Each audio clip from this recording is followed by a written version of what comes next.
Tinduna jew le, wieħed minn kull 59 persuna fid-dinja għandha l-kundizzjoni tal-awtiżmu. Dan ifisser li 135 miljun persuna fid-dinja kollha għandha din il-kundizzjoni, fejn fost oħrajn wieħed isibha diffiċli li jikkomunika tant li jkun jeħtieġ ta' spazju iktar kalm fejn stimuli sensorjali ikunu imnaqsam. F'dawn l-aħħar snin l-awtiżmu nagħta aktar attenzjoni sabiex wieħed jifhem lil persuna b'din il-kundizzjoni u fuq kollox jiġu offruti postijiet aktar aċċessibbli u inklusivi għal persuni fuq il-firxa wiesa ta' awtiżmu u l-familji tagħhom. Daqs sena u nofs ilu l-laqda mhux governattiva PRISMS flimkien mal-Kummissjoni għad-Drittijiet ta' Persuni b'Diżabilità u l-Assoċjazzjoni tal-Ġenituri ta' Tfal bl-Awtiżmu bdew jaħdmu biex pajjiżna jkollu postijiet adattati għal persuni bl-awtiżmu u fil-fatt illum il-ġurnata għandna l-fuq minn 10 postijiet li jiddedikaw ħinijiet mill-ġurnata għal persuni b'din il-kondizzjoni.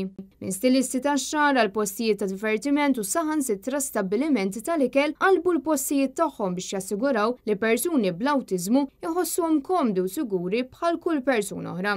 NetNews kellem mal-persuna li qed ħsieb din l-inizjattiva bl-isem ta' Autism Friendly Spaces. Margaret White tkellimna dwar l-importanza ta' dan il-proġett. Huma għal kulħadd, ġifieri għal kull min għandu l-awtiżmu, kemm tfal żgħażagħ adulti għax il-kundizzjoni titwiled biha u mhux ħadd tispiċċa.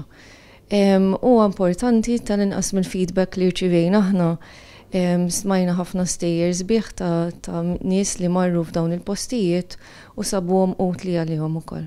PRISMS qed taħdem biex f'Malta u f'Għawdex ikunaw iktar autism friendly spaces ħalli persuni bl-awtiżmu ma jkunux limitati f'liema postijiet ikunu jistgħu jmorru. Aħna nagħtu training lill-istaff biex ikun hemm aktar awareness. Il-postijiet ikollhom ftit changes sabiex huma jkunu aktar autism friendly, pereżempju jekk hemm ħafna mużika għolja tiġi ftit imbaxxa, jekk hemm ħafna dawl qawwi forsi jinbidel, nagħmlu ftit changes żgħar. U koll ikun hemm jisu aktar community awareness raising. Ġifieri fil-komunità tru dawn is-servizzi ħanilħu aktar nies biex ikunu jafu x'inhi l-awtiżmu bħala kundizzjoni u kif huma jistgħu jgħinu. Kull negozju li jagħżel li jadatta l-postija għal persuni bl-awtiżmu jingħata rikonoxximent mill-laqda PRISMS u bekk ikunu jistgħu jibdew iservu lil persuni bl-awtiżmu. Fejn fost l-oħrajn il-postijiet jaddattaw id-dawl u l-mużika filwaqt li impjegati jiġu mħarġa x'għandhom jagħmlu eżatt ma' persuni bl-awtiżmu.